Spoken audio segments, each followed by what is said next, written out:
What's up? Welcome everyone who is, currently not me, to my webcam show. If you remember my last webcam show, and you probably do because it was seared into your brain, you may remember, if you recollect any of the details from it, and if you do, God save you.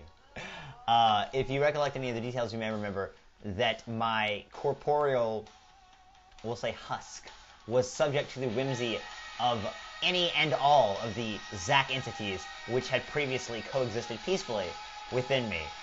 And so that didn't turn out so well. And so we all got together, myself, Spook Zack, Fake Esteban Lados, Jake Von Slushington, not the Kackalacky Kid, he was not invited. But a bunch of us got together, we had kind of a round table, kind of like the Algonquin round table, only instead of, major literary breakthroughs, we just lamented how horrible the last webcam show was, and,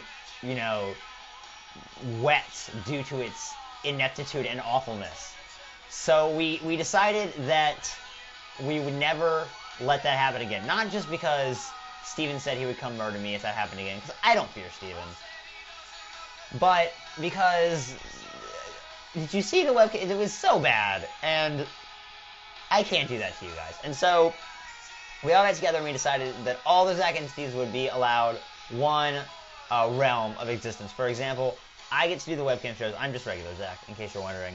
I get to do the webcam shows. Fake Esteban Lados gets to do the seducing of women. I think Jake Von Slushington got something like sandwich making or something. I don't remember. And then the Kackalacky Kid has just been banned from all realms and existences and, dimensions because he's such a stupid character. So no more of that crap. I promise it's over. No more PepsiCo. I'm not gonna say no more Spook Zack. I'm not gonna say that because Spook Zack still effing rules. But no more of the rest of that crap. It's just gonna be a regular webcam show today, and you're gonna be reminded of how boring and banal my webcam show was before all that other crap. So, what's been going on with me? Not a lot. School started, but you know that. What's something I can talk about that you guys have not heard? I'll talk about Arby's, because you guys haven't really, and by you guys I mean basically Amanda, haven't really gotten the scoop on what happened early in the week. I have a fixed schedule now. I'm closing Sunday nights and Monday nights, and then I'm working Saturdays from, I believe we agreed on 11 to 5. It might have been 11 to 4. I'll check the schedule to remind myself. I think it was 11 to 5, though.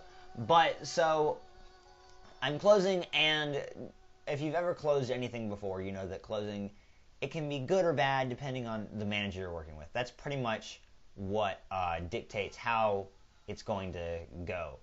So, in this particular instance of this past weekend, I closed Sunday night and Monday night. I think I closed Sunday night. Who was it? It was with John and Brandon. Actually, I think only John's. I don't think Brandon's a manager. I think only John is. John is a black dude, and he is very not talking a lot and hip. So there's that.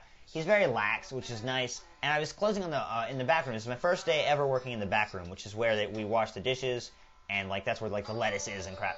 So what happened was, unlike normally where I work the front line, which is where the cash registers and stuff are. So unlike normally where I'm a cashier, what I did was I would hang out in the back room, which is where I was supposed to be, and occasionally I would get dishes and I would have to wash them, and so I was washing dishes the whole time, but not the whole time because the dishes can only be washed after a certain period, and so it's after, I think it's after 8 or something.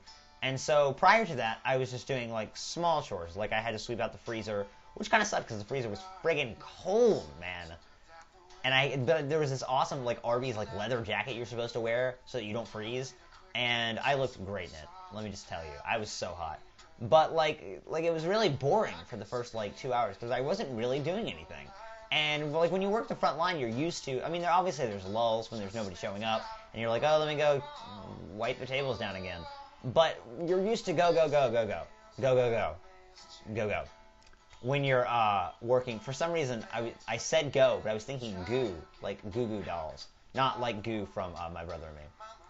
So now you know about that, and now I can sing to you several of the Goo Goo Dolls' greatest hits, except for they only had the one hit, and I never saw that movie. So I don't even think I have any Goo Goo Dolls on my Rhapsody, which is what's currently playing. And John Mayer is never speaking up again. What was I talking about? Oh, so I normally would work the front line, and so, you know, it's busy. People are ordering stuff, and I've got to make the stuff. Not make it, but, like, you know, give it to them. And so the back room is a lot different than that. It's very, very slow, and then there will be, like, bursts where there's, like, all these dishes, and you're like, wash, wash, wash. Oh, this has to be clean. Why is there lettuce on the slicer? That doesn't make any sense. And so, but closing in the back room was spectacular because, like, I was done with all of my backroom chores at 10:15. The restaurant, like the restaurant portion of Arby's closes at 10, and then the drive-thru closes at 11. I was done with everything I was supposed to do in the back room at literally like 10:15. And so I just helped everybody else, and we got out of Arby's at 11:30, which is not normal. Normally you get out at midnight, maybe 12:15, somewhere in there. You're on the schedule until 11:45 when you close. But usually you get out at like midnight. Is what I've had happen to me normally working the front line. And so I thought that was just like John is really lax, and so I thought maybe that had something to do with it, you know, like he wanted to get out early. And then people, a couple of the guys were like, "Oh man, you did a really good job in the back room today." But you know, I didn't really take it that seriously until the next day when I came in. And it turns out that the reason we got out a half hour to 45 minutes early was because I did such a good job in the back room. And John wrote in, apparently they have like a little like notebook where like if you do a good, really good or really bad job to write it down. Apparently John wrote like a page and a half about how awesome I was in the back room. I just washed dishes. It wasn't even that hard. But so apparently I'm the master of the back room. And like Rodney is the weird. There's always a weird manager. Rodney's the weird manager. He's like this like super devout Christian black guy, and he's from like not another country, but like Jamaica or something. Not Jamaica, but something like that. And but he's so by the book. Like if the book says, and by the book I mean like the Arby's manual or whatever, says to do this, there is no. We're not listening to the Dozen Dolls. There is no like deviating from that for Rodney, even if it doesn't make any sense to do that in this particular situation. We're doing it anyway. But so, where was I going with this? So like Rodney, who's very like I don't know, it's weird to work with Rodney because he's either really happy about what you're doing or he's just totally against it. There's very little in between with Rodney. But he was all like, "Oh Zach, apparently you did a great job," and he said epistle. He said John wrote an epistle about how good I was in the back room. So, and then I closed the next night in Frontline, which isn't really anything to write home about. Although, I did get free sandwiches because they were just going to throw them away, and I figured I would take them. I mean, they offered them to me, I didn't just take them. So that's my RB news, or RB's news.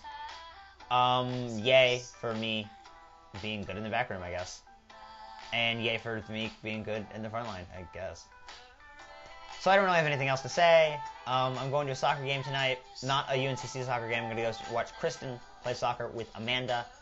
And that'll be cool. And that's about it. But, as you may know, it is, you know, inconceivable that I would get through this entire webcam show without doing something like some sort of like little segment. And so today's segment is not going to be Zach Buys Stupid Crap. I've changed it. Now it's going to be look at Zach's apartment, because I'm so excited about having an apartment. So every webcam show, I'm going to show you a different part of my apartment and explain why it's awesome. And today is going to be very short, because it just is. But today I'm going to show you, hold on. Today I'm going to show you, this. That's Amanda, in case you don't know what Amanda looks like. Actually, it's a picture of Amanda that I had to scan onto my computer, because this is before I had a digital camera. And she's wearing a Burger King hat. I took it at Concord Mills, and she is not happy about having her picture taken. And I've used this as like my token Amanda on my desk picture for friggin' forever. And she doesn't even she hates the picture, and it's like she looks purple in it or something. And the little Hawaiian shirt thing was like a gift back when I wore Hawaiian shirts from Chris D'Amico's mom. So it's the worst desk adornment ever, but I continue to use it because I am a moron. So that's it for the webcam show. I'm done. It's over. Thank goodness we made it through this webcam show without an appearance by the Kackalacky Kid. That's all I can say.